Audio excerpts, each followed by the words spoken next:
Evening. Let's plan with a little something over here. Like I said, we're gonna start doing this black table talk. And I just want to do something real quick just as a test. Had this thing on my mind and I want to call it "We Sacrifice Everything for Nothing." And it kind of goes into the way we live in this country, the way we make sacrifices for our family in the name of love, and in the belief that we will overcome, because that's the song we used to sing, we will overcome. But as much as things change, things stay the same. And it's really sad because we don't see an alternative, therefore we don't think of an alternative to the things we say and do. The accomplishments, not diminishing any of the accomplishments we make when we go to colleges, when our kids go to college, when they graduate college. We just look at the family legacy, but we haven't given them the family legacy.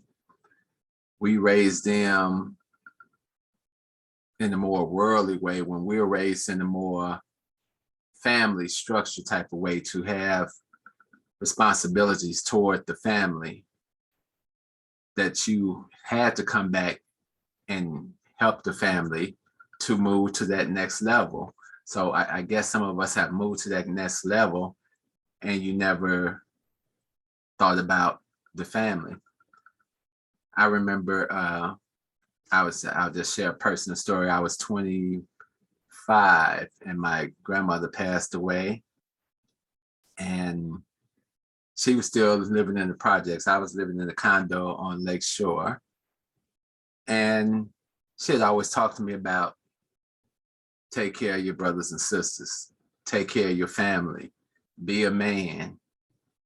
It's about everybody except you. These were the principles that were being instilled in me as I grew into adulthood. So when she passed away, I packed up my condo and I moved back to the projects with my brothers and sisters and took on that leadership role of brother daddy. We don't raise kids with that type of sense anymore. We raise them with the pretense of, you can do anything in this world and don't let nothing stop you, not even me. And I'm slowly seeing the corrosion of what we call culture here in America. It's not an African culture. It's something that we developed to survive in this country. And the culture we see now with the hip hop generation, even the women, Meg Thee Stallion, the baby this, just kids living on the edge of destruction and not realizing it. I had an incident this week and I made a U-turn. I guess somebody behind me took offense because this young man rose up beside me in the car. So we're side by side with the windows down. He's really irate. I don't understand why, because if you're behind me, what are you doing? You made a U-turn just to come back and catch up with me. Okay, fine, my bad, bro. He goes that way, I turn, I go this way. But out of the corner of my eye, when I'm trying to go this way, I see he make a full U-turn, turn all the way around. I was gonna stop at my sister's house, but I saw them outside. I said, no, because I don't know what this fool is on. So I keep driving. So this fool follows me for another 8 blocks. In my mind, I'm like, okay, this fool must have a weapon or something, because why would you even take a chance on something like this. I don't know you, you don't know me, you don't know what the situation is. I said, but I'm not going to stop on one of these side streets. I'm going to wait till I get to the main street. And then, it's a different type of scenario if you're thinking about doing some stupid stuff. So that's exactly what happens. We get to about 91st commercial. It's a bus stop, ambulance. I said, he gets out his car. He pulls up. I guess he called himself blocking me in or whatever he's trying to do. He gets out the car. He drops something. I'm looking to see what he dropped because he hadn't pulled the gun or anything at any of these points. So I guess I could have called the police at any point saying this dude is doing so and so. But I hadn't seen the gun. I just saw whatever. So when I saw he didn't have nothing in his hands, I mean, he could have had in his waistband or whatever. But then he's out the car and then he's talking. He doesn't come all the way up to my car because I got my window down. I'm looking directly at him. I got my door cracked in case I need to jump out. Blah, blah, blah, blah, blah, so and so and so and so. I said, brother, I told you way back there, my bad, if you felt like I cut you off or something. Maybe you didn't hear it because you cursing at me. I'm trying to talk to you. But then you created a whole nother situation of all this extra. You had went your way, I went my way. That should have been the end of it. As an adult, that should have been the intelligent move, that's the end of it. But what we have here in society now is our kids feeling entitled and empowered that whatever they say or however they feel should have some merit over anybody else, to even take it to a level where this could endanger somebody's life. What if I had that same energy that he had and I had a thing on me and you pulled that move?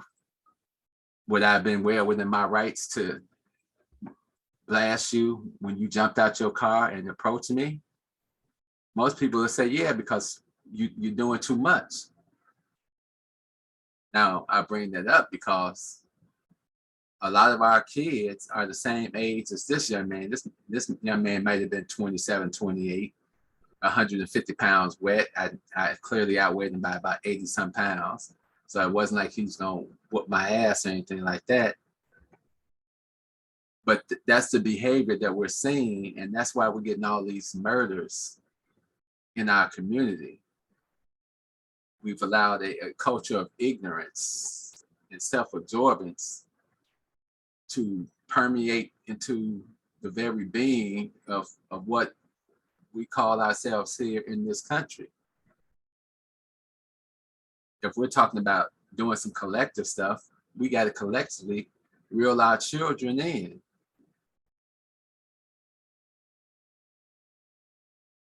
I mean, because what else are we doing? And I'm not saying it's all our children, because some of us raise well-mannered children, but our children that are in that same category are going to run into this food. That's why all on the news this weekend, they're showing mass shootings all over the place. And who's doing the shooting? Us. They even had one dude did a drive-by from a U-Haul truck, shooting at the crowds with women and children with total disregard for life.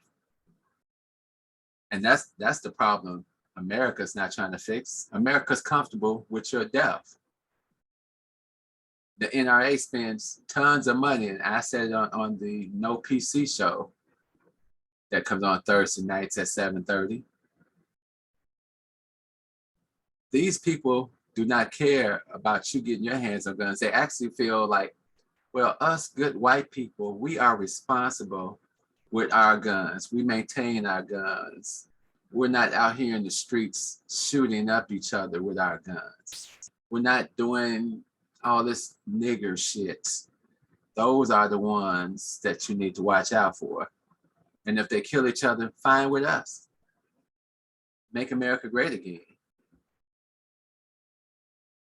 And for the most part, the only time you see white people on TV about a mass shooting is when one of their little psychos that went crazy, like a Dylan Roof, or the young white boy up in Buffalo who decided to kill black people. What are we doing here in this country? If we're not focusing and trying to build something of our own, because most of us who have success is based on I successfully helped this business, this white man's business to grow. And I made a little money as a result. There's not a whole lot of us that have corporations and things of such that we get to take pride in. There's not a lot of us these days that I talk to so many parents with, the kids don't call back. The kids on a different thing. And then you're supposed to be happy for your child, whatever they're trying to do. But they don't want our guidance. And I think that's the biggest problem. They want to be adults without their guidance. My Uncle Charlie used to say, young man, listen and learn. This is the best thing that you got going. But if you don't want to listen, you don't want to listen to people who have traveled the road before you and set up certain things so you can make it further on down the road, then death and destruction awaits you. And it's going to await you in many forms. It's going to await you in that corporate job that you think is so fantastic, that's going to add additional stress to your life, that is going to kill you earlier than you should die. It may manifest in the form of alcoholism or drugs. The behavior we see in our communities across the country. It's not a coincidence that every black place you go in America, there's violence. Martin Luther King Drive in every city is a murder scene. I had a line in the poem. It said, I'm trying to recall it. It said one thing, it said, but King had a dream, but now his streets are places of murder scenes. Murderous scenes, murderous acts. She's giving head, he's selling crack. Brother told me where everybody moved out. Well, if you struggle hard and you work to get out of a bad situation, what's the point in staying? The problem is people that are in prison that never get out, those are the ones pointing at the ones that get out. And I'm supposed to help you. And I had a friend, and I remember we were all on this block, and one person was going to school for this. Another person like me, I was working a new job and things like that. And we were talking about what we want to do. The third person never made any moves. And I happened to go back into that neighborhood and I'm talking to that person and she's like, it's like everybody left. And all I had to say was, what do you mean? You had the opportunities too. You were smart, but you made choices. Sometimes our community is what's going to drag us down if our mentality is not set on building up. So a lot of our communities are built up on this false culture, this negative culture of everybody wants to be smoking and getting high and letting things slide by. We can't afford to do that anymore.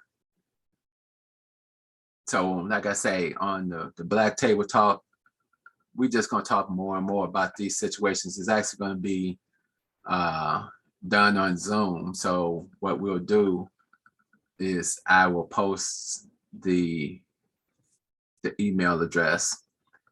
And for those people that want to join and come in and have a discussion, I do believe we're going to keep it on Monday nights at about 9:30 to 10, something a little bit in the evening when everybody has settled down and everything. We'll do it that way.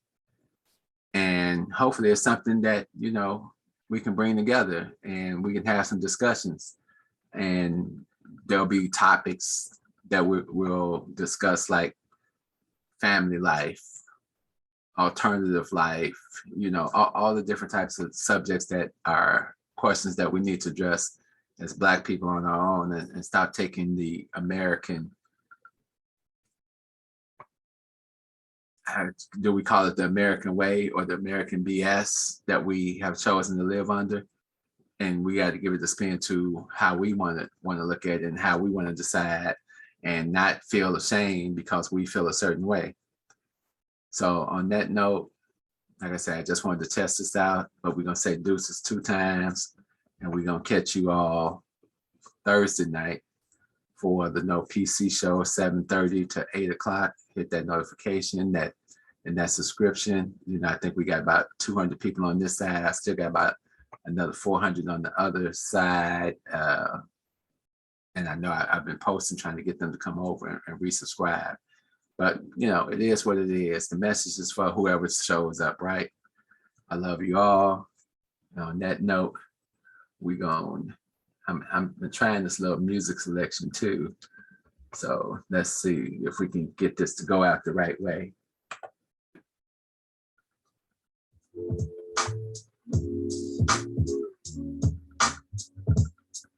Hopefully we don't get banned on these tracks.